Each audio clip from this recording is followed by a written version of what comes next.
오늘 말씀은 민수기 말씀입니다. 우리 큐티 본문 중에서 이렇게 방학 동안에는 설교를 하는데요. 민수기 28장 16절에서 31절까지 말씀을 함께 교독하겠습니다. 첫째 달 14째 날은 여호와를 위하여 지킬 유월절이며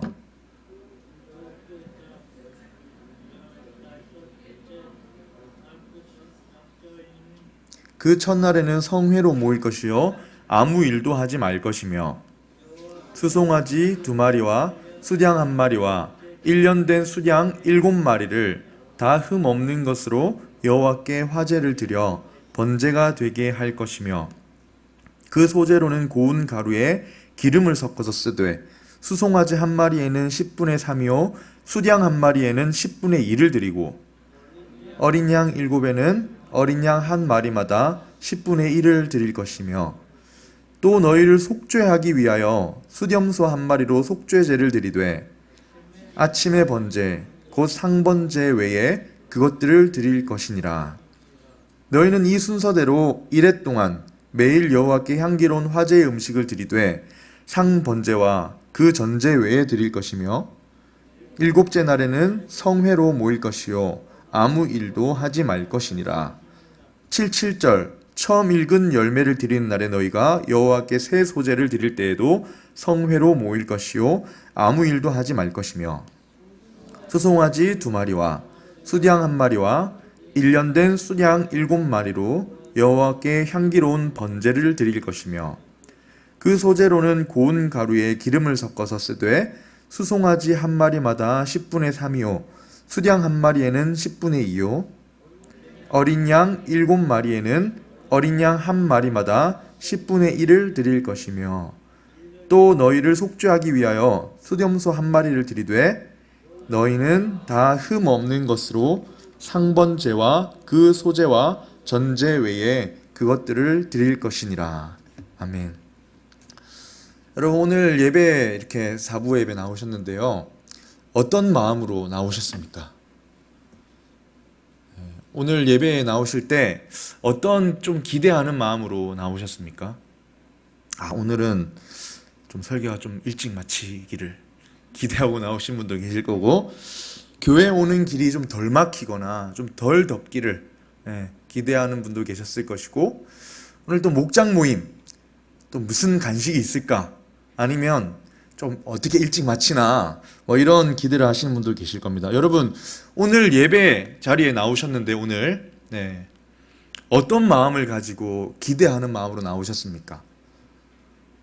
쉽지 않은 질문이죠. 다시 한번 질문을 바꾸자면 여러분 오늘 예배에 우리만 앉아 있는 자리가 아니라 하나님이 받으시는 자리라는 믿음을 가지고 생각한다면 어떤 사모하는 마음으로 오늘 나오셨습니까? 정말 하나님께서 살아계시고 우리의 때를 아시고 내 한 주간의 삶을 동행하셨고 내일의 내 삶을 아시고 내 인도자가 되시고 구원자가 되신다는 이 믿음을 가지고 우리 생각해 봅시다. 내가 오늘 이 자리에 나왔는데 하나님이 오늘 나에게 어떤 은혜를 주실지 또는 내가 하나님께 어떤 기쁨을 드릴 수 있을지를 기대하며 사모하는 마음을 가지고 오셨는지 아니면 매주 드려야 되는 예배 의무적으로 이렇게 나오셨는지 참 쉽지 않은 이야기지만 한번 생각해 보는 시간이 되면 좋겠습니다. 여러분 오늘 읽은 본문은 예배에 대한 본문이거든요. 절기에 대한 본문입니다. 특별히 우리 청년들 중에 학생들은 방학한 지가 이제 꽤 됐죠. 또 이제 한창 휴가철입니다.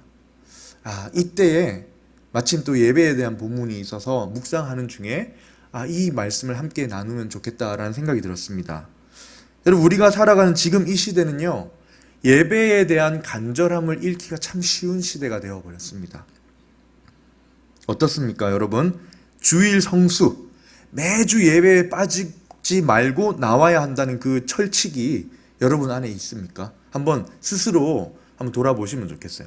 대답은 안 하셔도 됩니다. 하지만 마음속으로 내 마음속에 내 신앙에는 주일날 하나님 앞에 드리는 예배에 절대 빠져서는 안 된다 라는 그 주일 성수에 대한 신앙의 원칙이 있는지.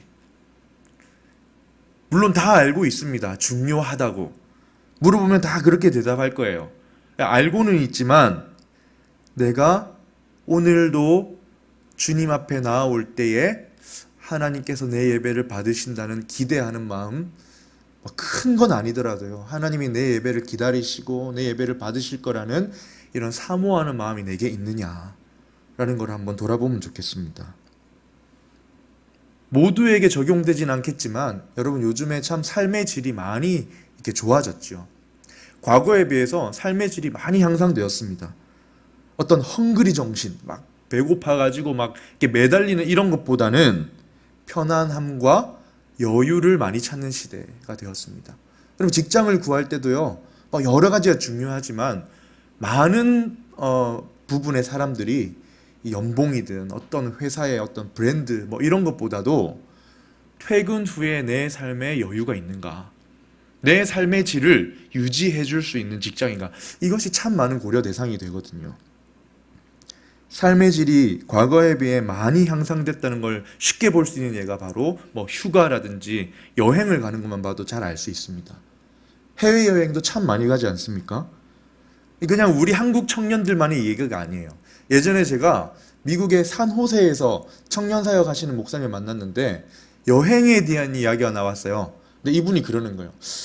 우리 교회 청년들이 이게 대부분 유학생이거나 2세들이죠. 이 청년들이 유행처럼 여행을 간다는 거예요. 이게 여행, 휴가 이런 어떤 것들이 우리나라만이 아니라 참 이 시대에 많은 청년들이 여행을 좋아하고 휴가를 가는구나. 제가 얼마 전에 라디오를 들었는데 이런 이야기를 들었어요.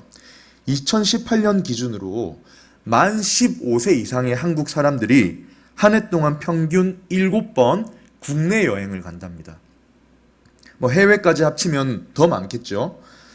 여행을 못 가는 사람들은요, 왜 못 가는지 그 이유를 들었더니 돈 문제가 아니었습니다. 제일 큰 이유는 시간이 없어서였어요. 시간이 없어서. 두 번째 큰 이유는 친구랑 시간이 안 맞아서. 세 번째 큰 이유는 여행 함께 갈 사람이 없어서. 뭐 재정이 부족해서 이런 문제는 거의 제일 마지막에 있었어요. 물론 모두가 그런 건 아니죠. 그러나 실제 우리가 느끼는 삶의 모습이 어떻습니까? 삶의 질이 많이 향상되었고, 뭐 재정적으로 풍족하다는 말이 아니라 우리가 그런 걸 추구하고 좋아하기 시작한 지 꽤 되었다는 겁니다.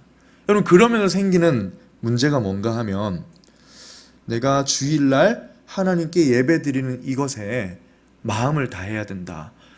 이런 간절함이 예전보다 조금 어쩌면 많이 이렇게 좀 희석되진 않았는가 하는 것입니다.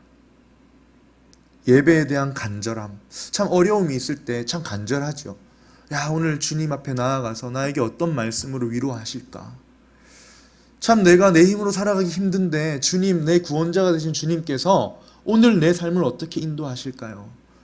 이런 간절함과 사모함으로 나올 때가 있었는데 여유로움과 풍족함이 그 간절함을 쉽게 그냥 잃게 만드는 것 같습니다. 여러분, 많은 고3 시절을 보냈던 청년들이 고백하죠.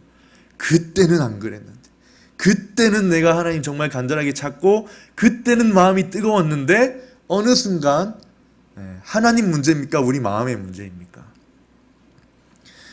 예배를 향한 우리 마음을 돌아보고 하면 좋겠습니다. 예배가 우리의 한 주간의 삶에 어떤 중요한 자리를 차지하고 있는지요. 예배에 대한 간절함과 하나님을 향한 사모하는 마음이 이 시간 여기 지금 앉아있는 여러분들의 마음에, 여러분의 마음이 100이라면 그 중에 몇을 차지하고 있는지요. 하나님은 오늘 우리가 주일 예배 드릴 때 무엇을 기억하고 고백하며 어떤 마음으로 하나님께 나아가길 원하실까요? 오늘 이런 부분들을 말씀을 통해서 조금 살펴보려고 합니다. 첫 번째로 하나님은요, 너무 잘 압니다. 근데 뭐냐면 하나님은 우리가 예배를 삶의 최우선순위에 두기를 원하십니다. 그럼 그렇다고 우선순위라는 게 시간을 가장 많이 들여라 이런 말은 아니거든요. 우리 삶의 우선순위 중에 가장 최고에 두라는 것을 원하신다는 겁니다. 하나님, 우리가 하나님께 예배 드리는 것을 가장 마음에 우선에 두고 준비하기를 원하시는 겁니다. 오늘 드리는 이 예배를 다음에 드리지 이런 거 말고 지금 드리는 이 예배를 가장 소중한 것으로 생각하고 하나님께 드리기 원하신다는 겁니다.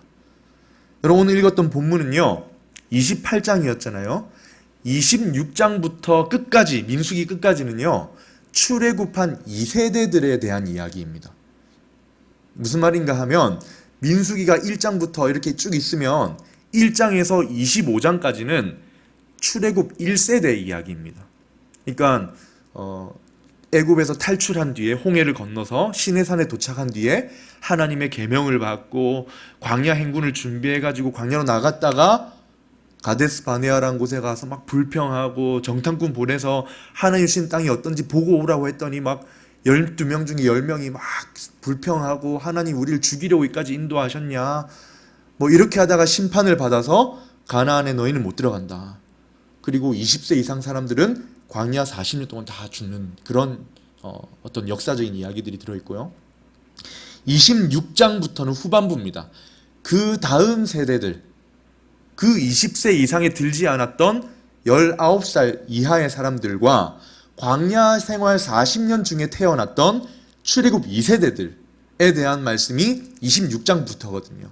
근데 하나님께서 어떻게 하시냐면요 26장에서부터는 수를 세십니다. 2세대들의 수를 세세요. 가나안 땅에 들어갔을 때 땅을 분배하기 위해서 먼저 수를 세시고 모세 다음에 여호수아라는 사람을 후계자로 임명하십니다. 자, 이런 준비 작업이 끝난 다음에 이 출애굽 2세대들에게 하나님께서 가장 먼저 말씀하신 내용이 뭐냐면 모든 걸 다 제쳐두고 가장 먼저 하나님이 상세하게 말씀하신 내용이 뭐냐면 예배입니다. 절기를 어떻게 지킬 것인가. 하나님은 왜 그 다른 모든 것들보다 앞서서 너희는 가나안 땅에 들어가면 이렇게 하나님께 예배 드려야 된다라고 말씀하셨을까요? 왜일까요? 이제 출애굽 2세들이 하나님 약속하신 가나안 땅에 들어갈 건데 하나님 예배하기를 너희 삶의 최우선으로 삼으라라고 하시는 겁니다. 하나님 백성이 하나님 예배하는 것을 가장 우선순위에 두길 원하시는 겁니다. 여러분 1세대들은 어땠습니까? 실패했죠. 하나님이 자신들을 구원해서 여기까지 왔다는 것을 잊어버렸습니다. 하나님이 나를 구원하셔서 여기까지 인도하셨다는 걸 잊어버렸어요. 하나님 신뢰하기에 실패했습니다. 하나님이 지금까지 나를 어떻게 인도하셨는지에 대해서 너무 배은망덕하게 다 잊어버렸어요. 그리고는 하나님 앞에 원망하고 불평하다가 심판을 받은 것이지요. 결국 가나안에 못 들어갔습니다.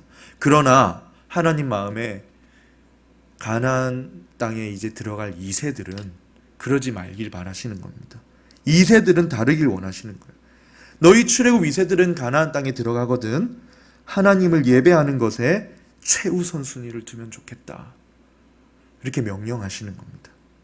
오늘 우리가 본문을 16절부터 읽었지만 그 앞에 15절까지가 바로 시작하는 1절에서 15절까지는 너희가 매일 어떻게 예배 드릴 것인지, 일주일 만에 돌아오는 안식일을 어떻게 지킬 것인지, 한 달에 한 번 하나님께 예배를 어떻게 월상 예배를 드릴 것인지에 대해서 이야기하셨거든요. 매일매일 한 주에 한 번, 한 달에 한 번 어떻게 예배 드릴 것인가. 하나님은 하나님의 백성이 무엇보다 하나님께 예배 드리는 것을 중요하게 생각하기를 원하십니다. 여러분 우리 어떠십니까? 사랑이 빠지면 의무가 됩니다. 사랑이 빠지면요 기쁨도 없어지고 의무가 되는 거예요. 책임 때문에 나오게 되는 거죠. 저는 지난 주일까지 청년들과 함께 키르기스탄으로 단봉을 갔다 왔습니다. 현지 교회에서 2번 주일을 보내고 예배를 드렸는데요. 2번째 교회에서 드렸던 예배가 참 인상에 남습니다. 너무 더웠거든요. 너무 더워서 잊을 수가 없어요. 40도였어요. 정확하게 38도. 에어컨이 없었습니다. 그러니까 낡은, 누가 버리고 간 것 같은 그런 낡은 선풍기 2대로 살아남아야 했습니다. 마이크도 없었고요. 빔 프로젝트도 있는데 노트북이 고장난 거예요. 그래서 OHP 아시나요? 이거 알면 좀 그런데 OHP를 사용해서 그것도 손으로 쓴 거예요. 손으로 사인펜으로 이렇게 써가지고 가사를 띄우고, 마이크가 없으니 들리지도 않는데 싱어라고 섰어요. 써가지고 앞을 바라보는 것도 아니고 등을 보이면서 피아노 위에 있는 악보 보고 노래를 하고 있었습니다. 한 명은 기타를 쳤고 한 명은 보이지 않게 탬버린을 들고 있는 걸 봤습니다.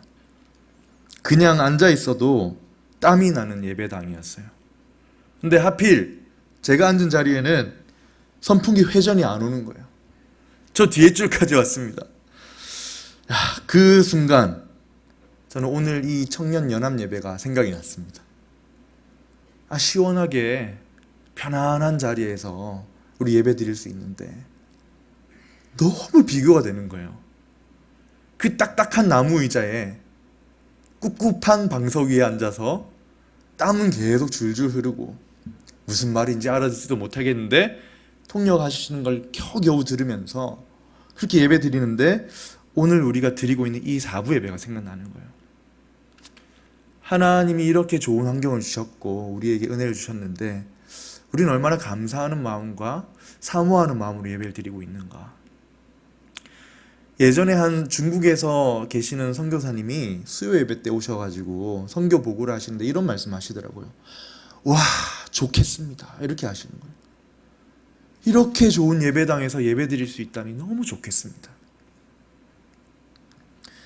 여러분, 제가 드렸던 그 교회에 나온 성도님들은 모두가 무슬림 출신이었습니다. 그 동네에 그 교회 하나 있는데 그 교회 때문에 하나님 믿고 나온 사람들이었어요. 그 더운 여름에 그 아침에 가족들을 다 데리고 나와서 몇 명 되진 않지만 참 예배 드리러 나왔던 그 모습이 인상적이었습니다. 우리도 매주 예배를 드리지요. 여름 방학을 맞아 또 휴가 시즌을 맞아서 우리 마음을 다시 한번 좀 돌아보면 좋겠습니다. 오늘 예배 나오면서 터벅터벅 그냥 아무 소망 없는 끌려가는 소처럼 나오신 분은 안 계신가요? 잠이 덜 깬 상태로 커피 한잔 하자 하고 나오신 분은 안 계신가요? 나에게는 나를 구원하신 하나님 아버지에 대한 간절한 마음이 있습니까? 하나님 앞에 예배 드린다는 기쁨과 기대함으로 나아오는 마음이 있습니까? 한번 돌아보면 좋겠습니다. 우리가 첫 번째로 뭘 생각했습니까? 하나님은 우리가 하나님을 예배하는 것에 가장 우선순위, 중요한 마음을 두기 원하신다. 무엇보다 예배하는 것에 마음을 두기 원하신다. 삶의 모든 시작과 끝에 중심에 예배가 있기를 원하십니다. 그리고 이어서 오늘 본문에서는 두 가지 말씀하세요. 6월절과 77절을 어떻게 지킬 것인지를 이야기하십니다. 6월절과 77절, 77절 좀 생소하시죠? 이 6월절과 77절을 통해서 하나님께 그러면 예배 드릴 때 무엇을 기억하고 무엇을 고백해야 되는지에 대해서 살펴보겠습니다. 두 번째로 우리가 예배를 중요하게 생각하고 주님 앞에 나와서 예배 드릴 때 뭘 기억해야 하냐면요, 하나님이 우리에게 구원을 베푸신 구원자이심을 기억하고 나와야 됩니다. 하나님이 나를 부르신 구원자이심을, 내 아버지 되심을 기억하고 나와야 됩니다. 그 하나님께서, 나를 부르신 하나님께서 여기서 내 예배를 받으실 것이라는 것을 기억하고 나와야 돼요. 우리가 여기 예배 드리는 곳에 앉아 있는 이유가 우리를 죄에서 구원하시고 끄집어내주시고 죽음에서 구원하신 하나님 때문에 여기에 나올 수 있음을 기억하고 나와야 됩니다. 누구 때문에 여기 앉아 있을 수 있는지를 기억하고 나오라는 거예요. 그럼 누구 때문에 여기에 나와서 예배 드리고 있는지를 기억하고 나오라는 겁니다. 6월절은 어떤 절기입니까? 새해 14일, 1월 14일이 6월절이거든요. 그 다음날 15일부터 일주일은 무교절입니다. 6월절 하면 뭐가 떠오르세요? 네, 역시 아무것도 안 떠오르시죠? 출애굽이 떠올라야 합니다. 이스라엘 백성들이 이집트, 애굽에서 노예 생활에 너무 힘들어서 고통당할 때 구원해달라고 그렇게 기도했죠. 그래서 하나님이 모세를 불러서 바로에게 찾아가서 내 백성을 데려 보내라. 모세가 말했어요. 하나님께 예배하기 위해 우리는 떠나야 되겠다. 근데 바로가 안 보내주죠. 10가지 재앙을 하나님이 보내셨죠. 10번째 재앙이 뭐였습니까? 장자의 죽음. 모든 태어난 짐승이든 사람이든 첫째가 죽는 죽음이었습니다. 근데 하나님은 피할 방법을 주셨는데 어린 양을 잡아서 그 피를 문설주 이렇게 문에 다 바르면 그 집을 내가 지나갈 것이다. 그래서 모든 장자들이 죽임을 당할 때 하나님의 사람들이 구원받은 날, 그날이 6월절입니다. 예수님도 6월절에 돌아가셨죠. 그리고 그 다음 날부터 7일 동안 하나님은 이 빵을 부풀리게 하는 누룩을 넣지 않은 딱딱한 빵을 먹으면서 뭘 기억하라고 했냐면 그날, 바로 그날, 모든 첫째가 죽음을 당하던 그날, 그리고 너희가 그 다음날 애굽에서 탈출하던 그날을 매년 기억하라 라고 6월절 무교절이라는 걸 지키게 하신 겁니다. 무슨 말이냐면 이 6월절과 무교절을 통해서 이스라엘 백성들이 뭘 기억했습니까? 우리가 여기까지 온 것은 내가 잘해서가 아니라 하나님이 나를 구원해 주셔서 여기에 있다. 그날을 기억하라는 겁니다. 지금 여기에 있는 이유는 하나님의 구원하심 덕분에 내가 여기 있다는 것을 기억하라는 거예요. 지금 가나안 땅에 들어온 것이 내 노력과 힘이 아니라 하나님이 구원하셨기 때문에 여기 있는 것이라는 걸 기억하라는 거죠. 우리 예배 드릴 때도 마찬가지입니다. 오늘 예배 드릴 때 무엇을 기억해야 합니까? 내가 여기에 누구나 앉아있을 수 있지만 예배자로서 앉아있을 수 있는 이유는 뭡니까?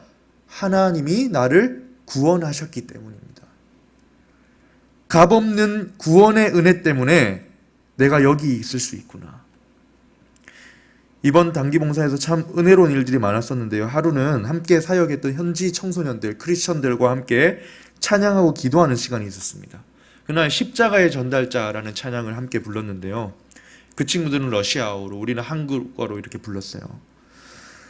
그 가사 중에 처음이 이렇거든요. 난 지극히 작은 자, 죄인 중에 괴수, 무익한 나를 부르셔서 간절한 기대와 소망 부끄럽지 않게 십자가를 전하게 하셨네. 이 찬양을 그 현지 친구들이 부르고 고백하고 눈을 감고 찬양하는 모습을 보면서 저절로 눈물이 나더라고요. 그 종교가 자유가 주어지긴 하지만 그래도 문화적으로 쉽지 않은 그 선교지에서 주님을 고백하고 이 무익한 나를 부르셔서 하나님의 자녀 삼아주셨다는 것을 감사하며 찬양하는 그 모습을 보면서 얼마나 은혜로웠는지 모릅니다. 그걸 기억하는 거예요. 아, 내가 이 땅에서 하나님을 고백하는 이유는, 예배하는 이유는 하나님이 나를 죽음에서 건져주신 은혜 때문이다. 여러분, 우리도 매주일 예배 나올 때 나를 구원하신 하나님을 기억해야 합니다. 하나님을 위해서 마지못해 앉아있어 주는 게 아닙니다. 내가 살아있는 이유, 앞으로 내가 살아갈 이유가 하나님께서 나를 구원하셨음을 기억하는 것입니다. 여러분, 첫 번째로 뭘 이야기했냐면 하나님은 우리 삶에 가장 우선순위에 뭘 두기 원하십니까? 예배를 두기 원하시고, 그 예배에 나올 때 첫 번째 뭘 기억해야 합니까? 하나님이 나를 구원하신 구원자 되심을, 나를 죽음에서 건져주신 내 구원자 하나님 아버지께 예배 드리러 나오는 것임을 기억해야 합니다. 마지막으로 우리가 하나님께 예배 드릴 때 고백해야 할 것이 있습니다.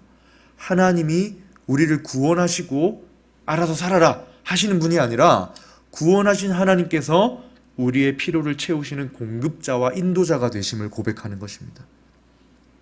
구원을 받은 것도 하나님 때문이고 구원받은 자녀로 살아가는 데 필요한 모든 것을 공급하시고 우리 길을 인도하시는 내 삶의 공급자가 하나님입니다 라는 걸 고백하고 나오는 것입니다.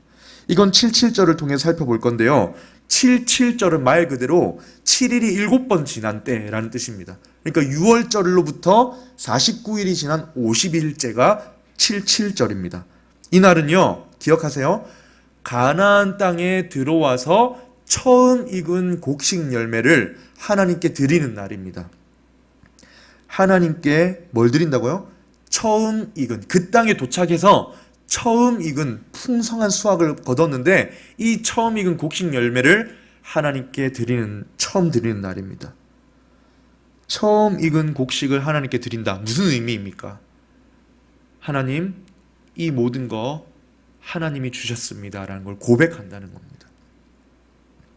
이 풍성한 열매를 하나님이 공급해 주셨음을 고백하는 거예요.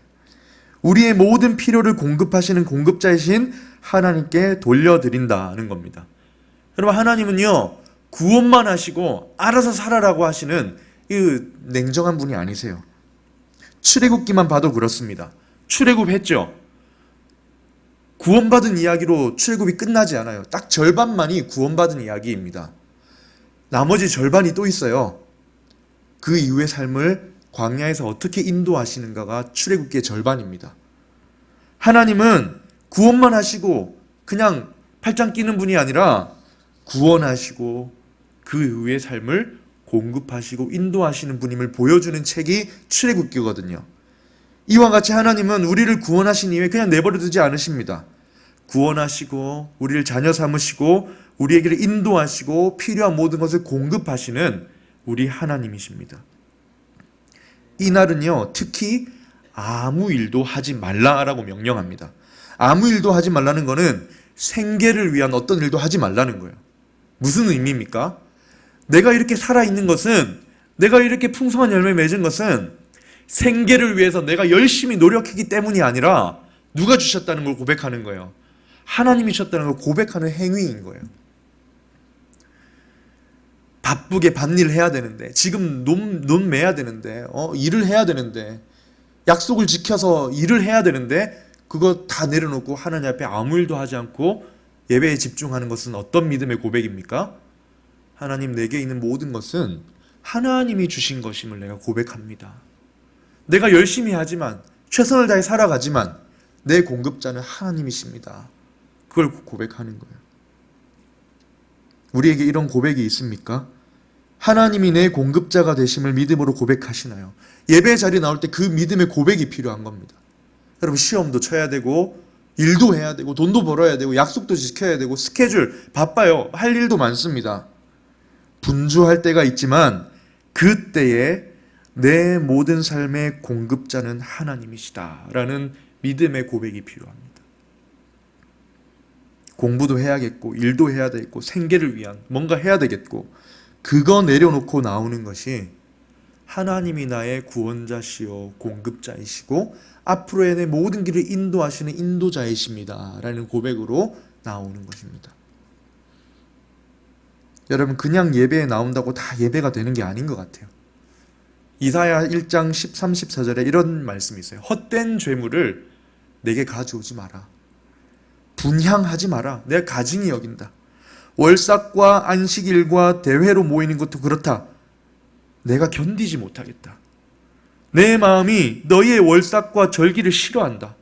나는 너무 그 밖에 너무 무거운 짐이다. 내가 그 짐을 지기에 너무 피곤하다. 여러분, 그냥 예배에 나온다고 다 예배가 되는 건 아닌 것 같아요. 믿음으로 나와야 합니다. 무엇을 기억해야 합니까? 하나님께서 나를 구원하시고 나를 예배자로 삼아주시고 나를 죄에서 구원하시고 오늘 예배를 받으신다. 그리고 동시에 내 모든 필요를 채우시고 내 앞길을 인도하시는 내 인도자가 되신다. 이것을 고백하는 믿음으로 예배에 나와야 합니다. 그럼 말씀을 정리하겠습니다. 우린 예배를 우리 삶의 최우선에 두어야 합니다. 가장 중요하게 생각을 해야 합니다. 그리고 예배 드릴 때 하나님의 구원자 되심을 기억하고 나와야 합니다. 그냥 텅 빈 공간에 나오는 게 아니에요. 내 구원자 되신 하나님이 내 예배를 받으심을 기억하고 내 삶의 공급자가 하나님이심을 고백하며 나와야 합니다. 예배를 우리가 가져야 할 어떤 의무로 생각하면 안 됩니다. 책임으로 생각해서도 안 돼요. 우리가 나 중심으로 삶을 살아갈 때 의무가 될 수 있어요. 야, 이 휴가 기간인데 이 방학 때 좀 쉬면서 충전해야 되지 않겠냐. 굉장히 자기 중심적인 생각이죠. 하나님이 우리 삶의 중심이시고 인도자, 공급자 되심을 기억할 때 우리는 자발적인 마음으로, 기쁜 마음으로 나와 예배드릴 수 있습니다. 따라서 하나님께 나올 때 믿음으로 나와야 합니다. 무슨 믿음입니까? 나를 구원하신 하나님이 오늘 내 예배를 받으시고 내 삶의 인도자와 공급자는 내 노력이 아니라 하나님께 있다는 것을 고백할 때 우리에게 더 풍성한 은혜를 주실 것을 기대하며 나와야 합니다. 히브리서 11장 6절에 이런 말씀이 있습니다. 잘 아시죠? 믿음이 없이는 기쁘시게 못한다. 믿음이 없이는 기쁘시게 못한다.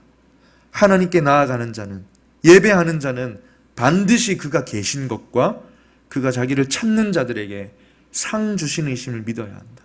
우리 구원자 하나님이 우리 예배를 받기 위해 계신 것과 우리의 공급자 되신 하나님께서 자기를 찾는 자들에게 상 주시는 이심을 믿고 믿음으로 나아와야 한다. 여러분, 예배를 더욱 사모하는 마음 주시기를 위해 기도합시다. 예배를 정말 간절하게 생각하는 마음 주시기를 위해서 기도합시다. 그리고 예배에 나올 때 우리를 부르시고 구원하신 분이 누구신지 기억하며 공급자 되신 하나님께 고백하며 믿음으로 예배드리는 저와 우리 모든 여러분 되시기를 주님 이름으로 간절히 소망합니다. 아멘. 우리 함께 일어나서 찬양으로 고백할까요? 예배합니다. 찬양 잘 아시죠?